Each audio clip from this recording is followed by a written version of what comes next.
Hi everybody, Dr. Vardy here, just about to dive in to the deep end. We're getting into the syllabus today and I'm going to switch over really quickly to the Canvas view so that we can get right to it. Here we go.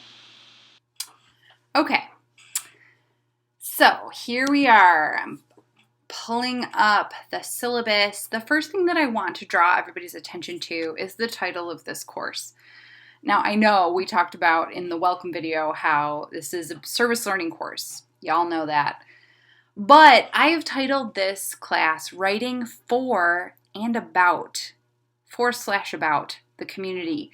This week, when you guys read Linda Adler-Kasner's piece, you're going to see why that title is so significant. So keep your eyes peeled. Now, pertinent information about me, our whole class is asynchronous, which means we're not really going to have any times when we're all required to meet together. The one exception to that may be if Beth Kraft from St. Vincent Sarah Fisher would like us to all have orientation with her, or if she'd rather meet with small groups. I'm currently waiting for her to respond about that, but that would be the only time. And aside from that, the other only time where we're going to meet together is the writing showcase, which will take place at the end of the semester. Otherwise, we'll just be interacting with each other on the Canvas site asynchronously. I will offer office hours via Zoom or Skype as needed, so just let me know if you'd like to set up a meeting. One thing, I'm going to sort of skirt over some of the initial information. You guys can read that on your own. But just to show you, there are a few things that make a service learning course, in particular English 3020, unique. And one of those is the learning outcome of community. So we are officially trying to engage communities with our work and align ourselves to our community members' expectations and values. So, like I said in the other video, this is really important to me that we are here to come alongside St. Vincent Sarah Fisher. We are here to help them, okay? So, and that's one of our learning outcomes, to kind of make that paradigm shift. But of course, we're also doing other things like participating in research. We're going to be practicing different genres of writing that are academic in nature. We're going to be reading and doing a lot of reflection, especially once we get into the groove of volunteering and doing our service portion. Now, another quick note, this is a really cool thing. I am a co-founder of the Composition Learning Community, and as such, every course I teach, I have peer mentors available. So Carly is going to be your peer mentor this semester. She's amazing. And being a part of the Composition Learning Community not only means we'll participate in the writing showcase at the end of the semester, but it also means that we're thinking about some other learning outcomes, such as teamwork, integrative learning, and written communication as a function of being a learning community. We already talked a little bit about our community partner, but here in the syllabus, I put a link to their programs page so that you can see photos and read the text about the work that they do. You are going to be graded on your volunteer work. So that's like kind of a happy thing. That's easy points, right? Now, this stuff right here, I just got an email from Beth Kraft, and she said that actually beyond just the after school hours, they've expanded tutoring from 9 a.m. to 6 p.m. So this is really good news. That means every single one of you can find a time that works for you.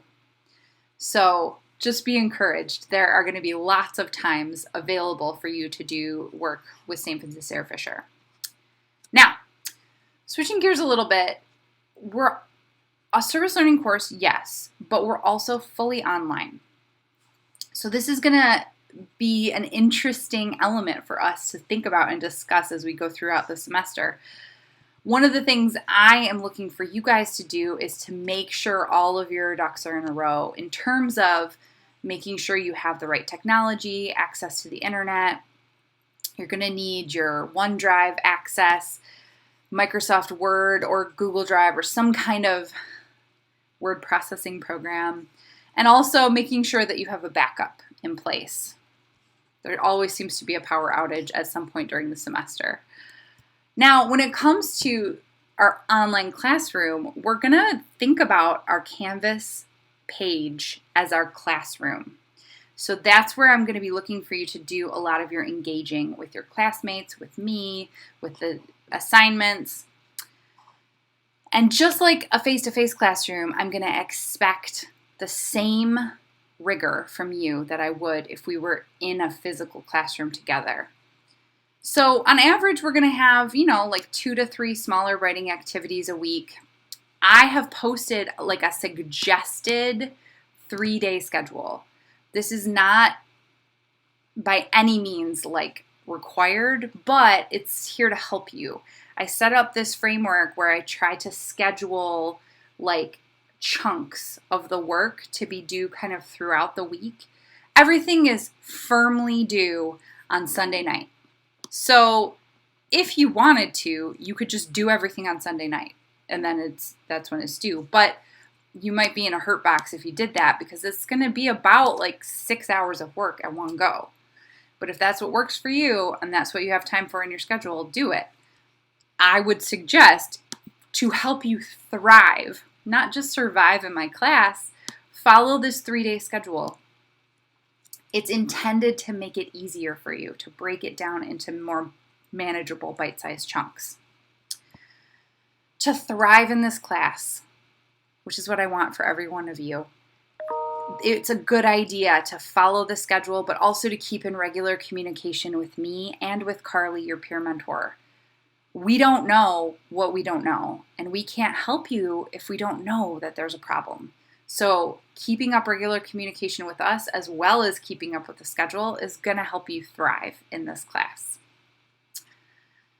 Okay, make sure you have a space to work, like these cute little Tetris cats. Make sure that you have a dedicated space. I'm like gonna assign about 2 to 3 hours of work, like homework, as I would in a face-to-face class. So that means readings, journals, the reading discussions that are going to be due pretty much every week, any process writing that you'll do for the bigger projects. Now, in terms of our course, all of the required texts are provided. I have worked really hard to make use of open access texts and PDFs so that you don't have to buy a book. So you should be good to go. Plan to budget around 2 hours of reading each week. And then you can kind of see our overall assignments. We've got the position statement, a rhetorical analysis. You've got your 15 hours of service work, a digital ethnography, which is going to be the big one. It is our white whale. And any writing that you do for St. Vincent Sarah Fisher along with your final reflective paper. Everything's in MLA in this class. So you can kind of get an overall view of the point breakdown. I usually do a course out of 1,000 points. If you have any questions about the grading scale or how the points are allotted, you can, of course, let me know. Now, definitely, like we're working online. Everything's due every Sunday night. So thank you for not submitting late work. Just know that if anything is late, it'll probably be a deduction of a couple of points depending on how late it is. And in terms of the participation in this course, just know that, like getting off schedule is pretty much the same as an absence. And it's just kind of on you to make sure that you hop back in. Don't get discouraged. If you are absent or miss a week or something, come to me, come to Carly, talk to us, get yourself back on track. It's not the end of the world, usually. Just keep in communication, okay? All right, and the last thing to think about is the respect policy, which of course is really important because we're all online.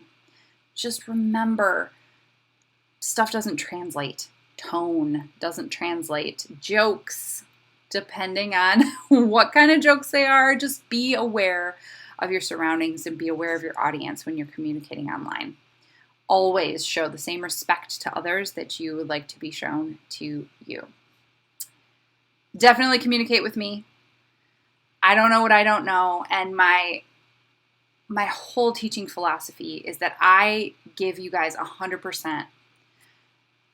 I come 100% of the 50% that I can come, right? Teachers are only half of the equation. I'm going to give you 100% of my half of our duo, right? You guys got to come the other 50%. You give me 100%, I'll give you 100%. That makes total points. I don't know. 100% plus 100% is 200%. Whatever. It's a good thing. Just make sure that you're keeping in communication with me, and I will keep in communication with you. Send me an email. Because we are online and because I have multiple sections of English 3020, please make sure you note which section you're in your emails. By the end of the semester, I should know it by heart, but at the beginning, it is really helpful if you can just let me know which section you're in.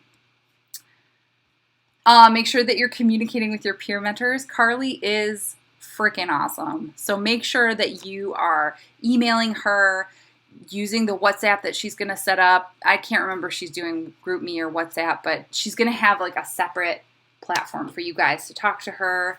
Make sure that you take advantage of her. Know that the Writing Center does online consultations. And know that there are so many support services that are available to you no matter what. So take a look at this list. Make sure that you're keeping in contact with me and with Carly.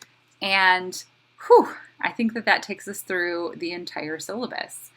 I'm just going to close this out from here, and I want to thank you guys for being so diligent and paying attention throughout this video, and I'll see you in the next one.